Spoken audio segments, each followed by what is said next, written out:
In this video, I'll show you how the Figaf tool can help you optimize the way you're working with your SAP cloud integration. So, the Figaf tool comes with a lot of tools to help you deliver integration faster. The first is we can, from our CPI view, actually see what's going on. So we have an option here that is called Navigate. This will take us to our Figaf instance. Here we have a number of options. We can go to the, not that one. We can go to the integration object under the test cases. Here we can see a valid test case that has been run, and we can actually run this. This is really helpful if you want to understand how the tool is working at the moment, and then with the CPL High Helper you can see what this all goes to and what it's actually doing. So here we have an element here that is going to do it's a Groovy script that's called set headers. We can see this in CPI Helper, what are the payloads that it's receiving, etc. If we want to make changes to this, we have this option here that says open in Figaf. Here we can see it, we can select it, and now I can use one of the test cases that I just created for this, where I can see the data at a given point in time. So now I actually have input data for this. I just need to select the JSON, I can select format, and now I can actually run this. It would run on the CPI system with all the CPI libraries. So it makes it really simple if you want to make data around CPI.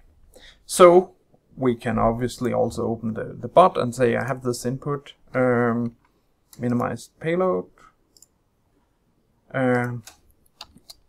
create Groovy scripts to do something, and use that as a way to work on my model.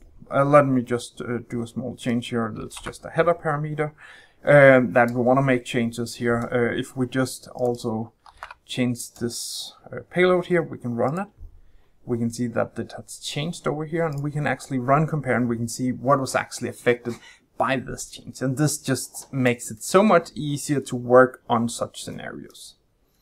So let's just say we can upload this. So we made the small change here to it's called error code, a new error. We can then synchronize and navigate. So now we have created a change in the iflow. If we navigate to the iflow again, we have the new script here. And let's also just make a small modification here in the header up here. So there's a value here, and we just want to change this to today's date, which is, just say edit, just so you can see some of the different error options that you actually have to optimize these. So let's just save it as a version, and let's deploy it. So now we've created a new version. We want to inform Figaf that there's something new that has gone on. We can select synchronize. You can also do batch synchronizing and stuff like that to ensure that you always have valid data in your CPI system. So now we have a new version. We can open it. We can check the differences. So we can look here and compare. We have a number of ways we can use in the BPMN model. So here we can see a list of changes. So we can see this call activity was changed. We can see precisely what was changed in it. And if it is a script, we have this diff to HTML we can use to compare and see how were these two values different. And obviously this is most applicable if it is scripts that was changed. But it seems like the script here was not changed for some reason. Anyway, good. That was because it was between the drafts, so we need to compare it with this one. And here we would see it. Here we can see that the script code was changed. So that's good. Now, as a developer, I want to move this into my QA system. So one of the things we can do here, I can select here assign to ticket, move to QA. We can select the landscape that we want here. We are using one where we are reusing the dev tenant also for QA. I know a lot of customers are already doing this. With the Figaf tool, you got the full governance in place here. So I'll just add a JIRA number. Because of this, I can add the description about why we changed this, and also add a link to Jira. So you can also do more intensive integrations with your favorite system.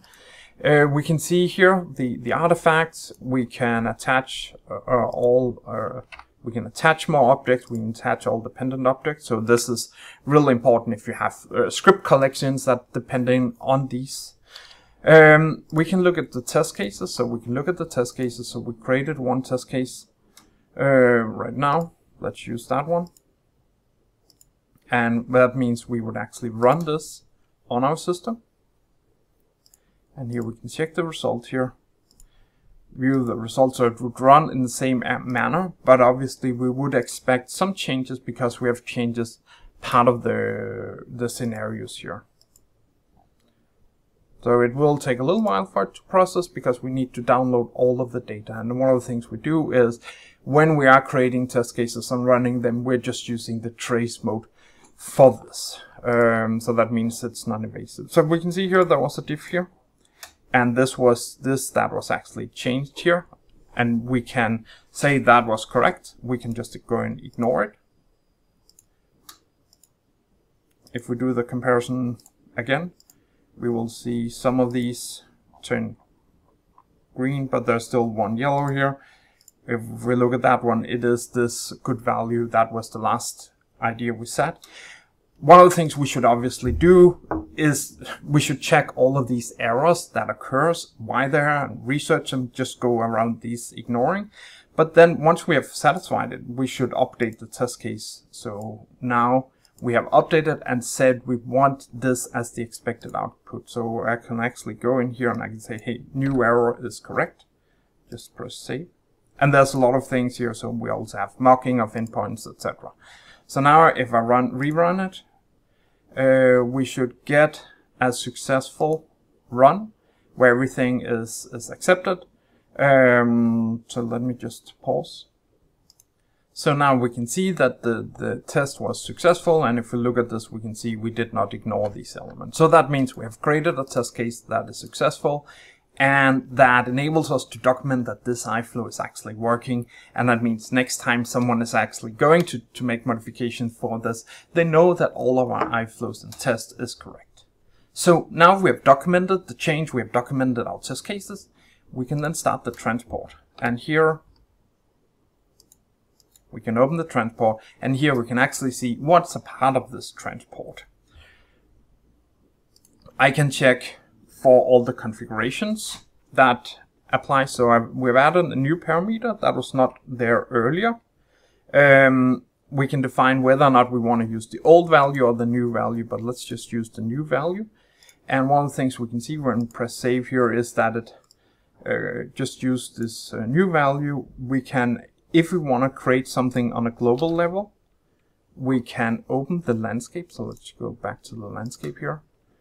Here we have the landscape configuration. We can just add here this to b.qa. It will probably not work, but at least it will show us we can easily update these landscapes across. And that means if, for instance, you have an S4 system that you're connecting to, you would always be able to do it. So what we can see now, it is actually using QA services. You should not go in and change these all the time, but it does make sense to, whenever you know that there is something you always want to be, it should be on the landscape label that you would define all of these parameters. We can also see here it's actually also got the HANA there. We can make manual modifications to some of these if we want to. And we can see here that this password is not defined on the target system. And there's a new password parameter that has been added that is not really used. So that's what I can do in the landscape configuration. I also have some other options here. I can go in here and I can browse the BPMN model. And one of the things I really like about this is I can go in here and I can see this Northwind 2 is never actually used, so we should probably remove it as a part of this, because no one needs something that's not configured. Here you can also search for all places where this content has been used at some point in time. So that still also simplifies the process. We also have the other comparison with BPM and viewer diff, so we can see what the differences are between these iflows.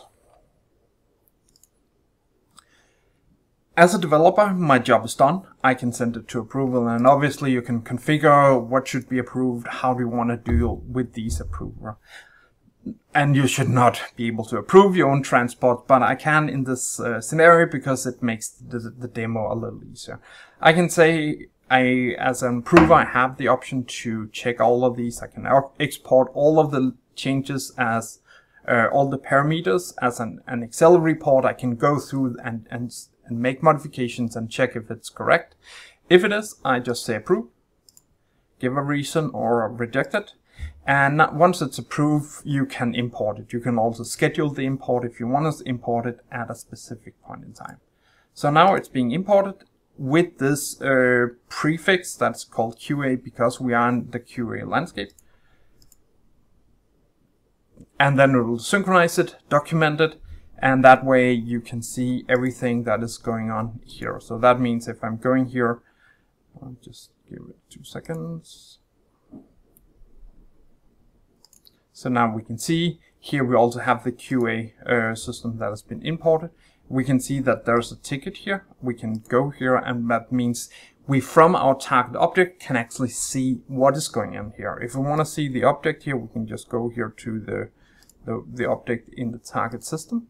So here we see the details in this target system. And yeah, we can see it's being deployed. You can obviously configure that as a part of this landscape.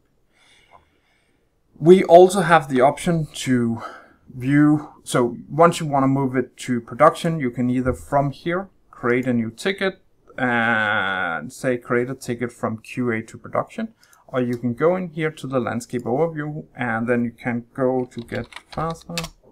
Oh, it's called in the faster package. It's this one.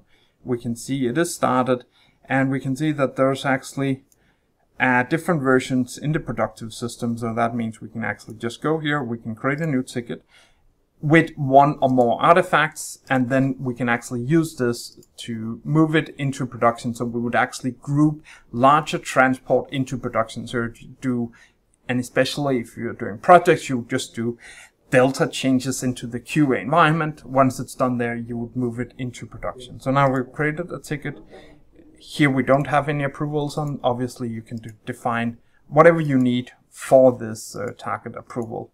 So now it will be imported into production and deployed if we have set that up as the parameter. I hope you understand or can see some of the benefits about how this can improve your workflow, having a editor, having test cases, everything in just one tool, making it easier for you to actually understand what's going on. The last thing just is we also do have an overview that would allow you to actually see what are the systems involved in your communication. You can go in and drill in to these messages, see the payload, see persist messages, data store entries, and also you can take a look and create alerts about failed messages if something has failed, and then be able to trigger alerts on this. All in all, in just one application, making it easier for you to govern and develop in your integration landscape. I hope you want to check it out. We do have free trials that you can just go to the Figaf website and explore. I really hope you want to do that because it's something that will simplify the way you're working with your SAP integrations. Thank you.